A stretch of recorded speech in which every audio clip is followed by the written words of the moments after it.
बिस्मिल्लाहिर्रहमानिर्रहीम। हाँ जी, रिलेशन इससे पहले वाले लेक्चर में हमने डिफाइन किया कि किसी भी सेट का कार्टेशियन प्रोडक्ट लिया जाएगा, उसके आगे हर सबसेट को रिलेशन कहेंगे। और फिर हमने वहाँ डिस्कस ये भी किया कि कौन सा रिलेशन फंक्शन होगा, कौन सा रिलेशन फंक्शन नहीं होगा। तो अब इस चीज़ को साइड पे कर दिया गया कि फंक्शन जो जो रिलेशन फंक्शन बन जाएंगे उनको कैसे डिस्कस करना है। वो फंक्शन की क्लासिफिकेशन, फंक्शन की types, relations as a function, वो हमारा अलग आर्टिकल हो जाएगा। अब रिलेशन जनरल लिखा जा रहा है, उसमें फंक्शंस भी शामिल हैं, उसमें नॉन फंक्शंस भी शामिल हैं। ये उनकी बात शुरू हो रही है। एक दूसरी, वो जो टर्म बाइनरी, एन अरी, थ्री अरी, इसकी बात हुई थी। बाइनरी दो डिफरेंट सेट्स के सबसेट को बाइनरी रिलेशन कहते हैं। तीन सेट आए तो थ्री अरी, चार सेट आए तो फोर अरी एक्सेट्रा, ये नाम थे।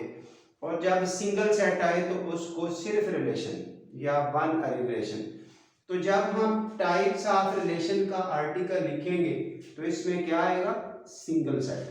सो ये देखिए, एक सेट ए, उसके ये एलिमेंट, उसका अपने आप से ही क्रॉस प्रोडक्ट आएगा, कार्टेशियन प्रोडक्ट आएगा। और वो कार्टेशियन प्रोडक्ट ये 16 एलिमेंट्स के साथ लिख दिया गया। ये वही सेट ले लिया गया जो पहले वाले लेक्चर में था, ताकि काम आसान रहे, हमें बार बार इन चीजों को डिस्टर्बेंस में ना पड़ना पड़े। चलिए जी, वो रहा कार्टेशियन प्रोडक्ट ए क्रॉस ए, एक ही सेट पर बात होगी। और अब जरा कंडीशनल रिलेशन की डिस्कशन हो रही है। ये कंडीशनल रिलेशंस क्या है? Right the relation on the set A satisfying.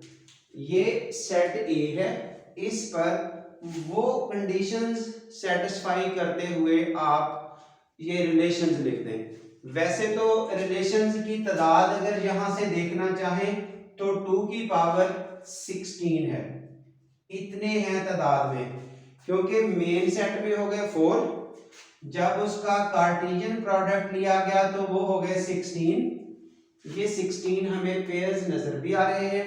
तो 2 की पावर n के फार्मूला से 2 की पावर 16 ये टोटल है।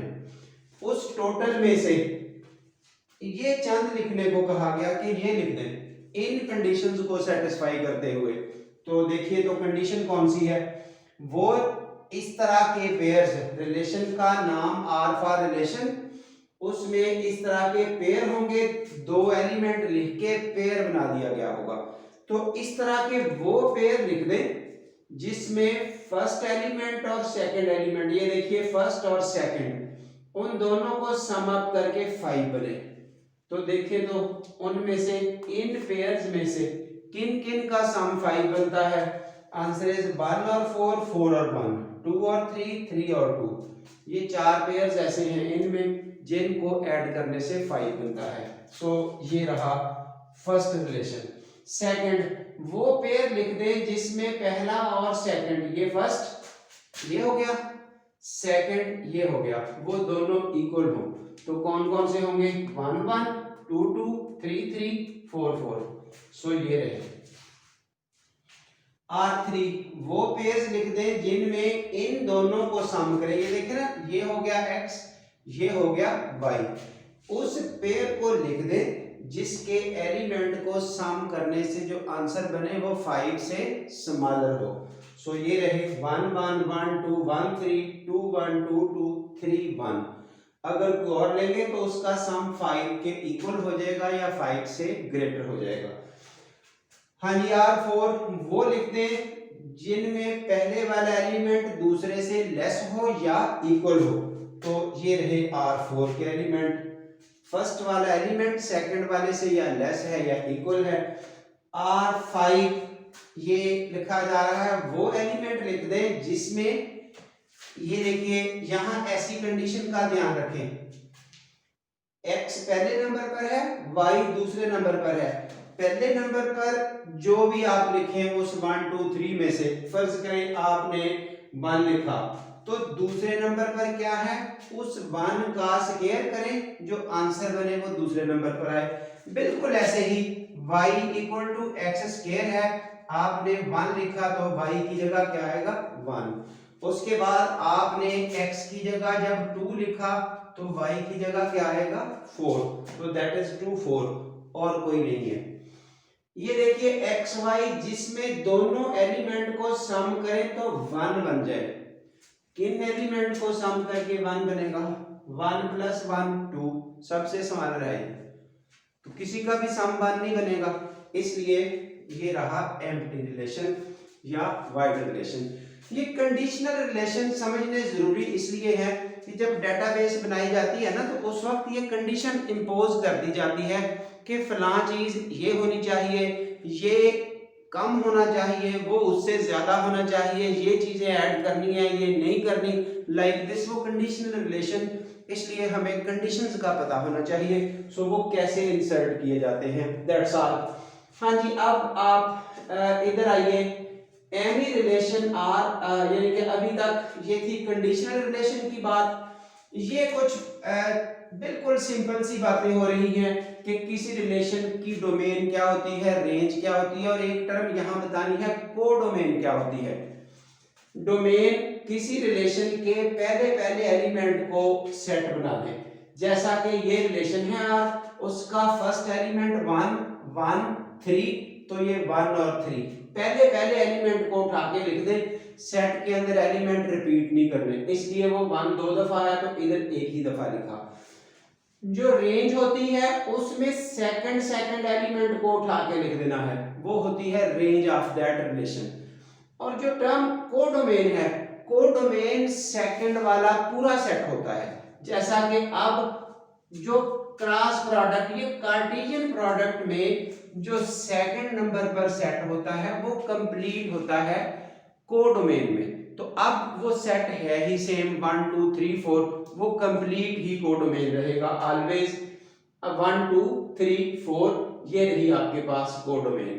ये एक इनवर्स रिलेशन के हवाले से बात आ जाती है, ये इसी आर का अगर कोई आपसे इनवर्स पूछे तो ये सिंबॉलिकल लैंग्वेज है आर इनवर्स। आप डोमेन और रेंज को चेंज कर देंगे, इनकी जगह बदल देंगे, इनकी जगह बदलने से कोई फर्क नहीं पड़ा, इनकी जगह बदली ये आ गया, इनकी जगह बदली ये आ गया। ये जाते जाते चंद डेफिनेशन छोटी छोटी बातें आपकी जरूरत की हैं, वो कोडोमेन स्पेशली और रेंज का फर्क नोट करना है। हाँ जी, अब हम आ रहे हैं इन टाइप्स में से रिफ्लेक्सिव रिलेशन, पहली टाइप ये क्या है। जाहिर है ये रिलेशन बनते जा रहे हैं ना, ऐसे 2 की पावर 16 यहां से बनेंगे, उनमें से कौन से रिफ्लेक्सिव होंगे, ये हमारा क्वेश्चन है। तो definition, any relation R on the set A is called reflexive if A belongs to R for all. ये देखिए ये इंपॉर्टेंट चीज है, for all A belongs to A, यानी कि इस ए का मतलब क्या है, बराबर के एलिमेंट जो यहां आए वही यहां आए, जैसा कि 1 और 1 2 और 2 3 और 3 4 और 4, जो यहां आए वही यहां आए, सेम सेम एलिमेंट आने चाहिए, वो इस रिलेशन के अंदर होने चाहिए। कितने होने चाहिए, तमाम के तमाम, all, for all A belongs to A. हाँ जी, नोट द स्टेप, ये सब के सब जिस में सेम एलिमेंट आ रहे हैं वो सब के सब यहां मौजूद हैं, सो इट इज रिफ्लेक्सिव। ये सब के सब यहां मौजूद हैं, R1 इज रिफ्लेक्सिव। ये कुछ एक्स्ट्रा भी हैं, हमें उससे गर्ज नहीं, हमें उनसे गर्ज है जो हमें चाहिए। 4 हैं, इट्स ओके, बाकी सब हैं, डजंट मैटर।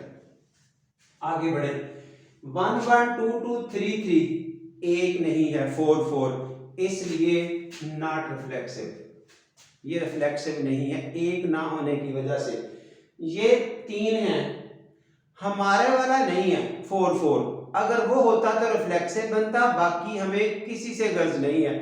वो 3 तो हैं, कुछ इजाफी दे दिए ये वाले, वो 4 4 तो नहीं है ना जो हमें चाहिए, इसलिए not reflexive. What about wide relation, ये खाली सेट के बारे में क्या ख्याल है। रिलेशन तो ये है नो डाउट, इसको वाइड रिलेशन कहते हैं। ये क्या है? सो आंसर क्लियर हो गया, इट्स नॉट रिफ्लेक्सिव।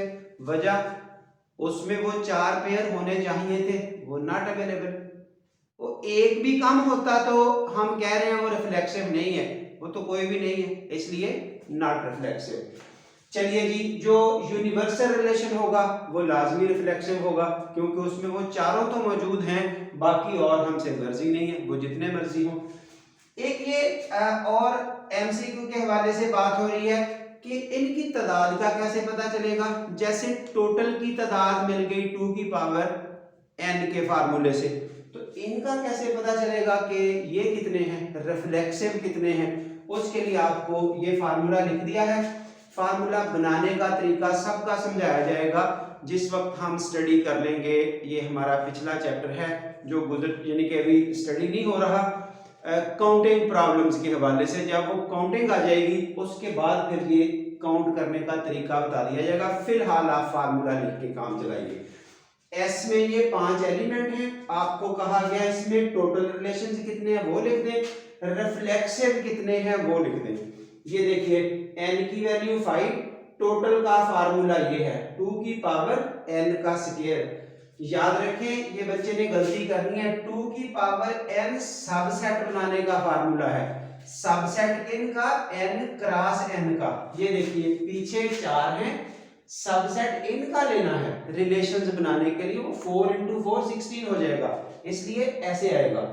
तो टोटल हो गया 2 की पावर n का स्क्वायर, 5 का स्क्वायर, ये 5 का स्क्वायर 25, और उनमें से रिफ्लेक्शन कितने हैं? 5 × 5 - 1, तो 5 - 1 ये हो गया 4, तो 5 × 4 दैट इज 22⁻20। तो इस तरह से टोटल कितने हैं वो भी अब समझ आ चुकी है, बार बार आती रहेंगी चीजें, और उसमें से रिफ्लेक्सिव कितने, ये काम की चीज है। इंशाल्लाह हर लेक्चर में ऐसे नहीं होगा कि आपको कोई बस वही चीजें मिल रही हैं जो कभी पढ़ी थी या आती हैं।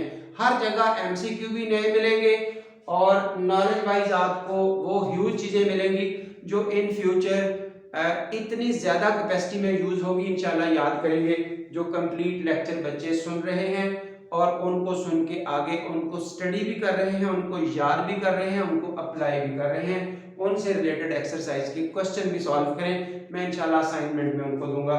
Thank you very much.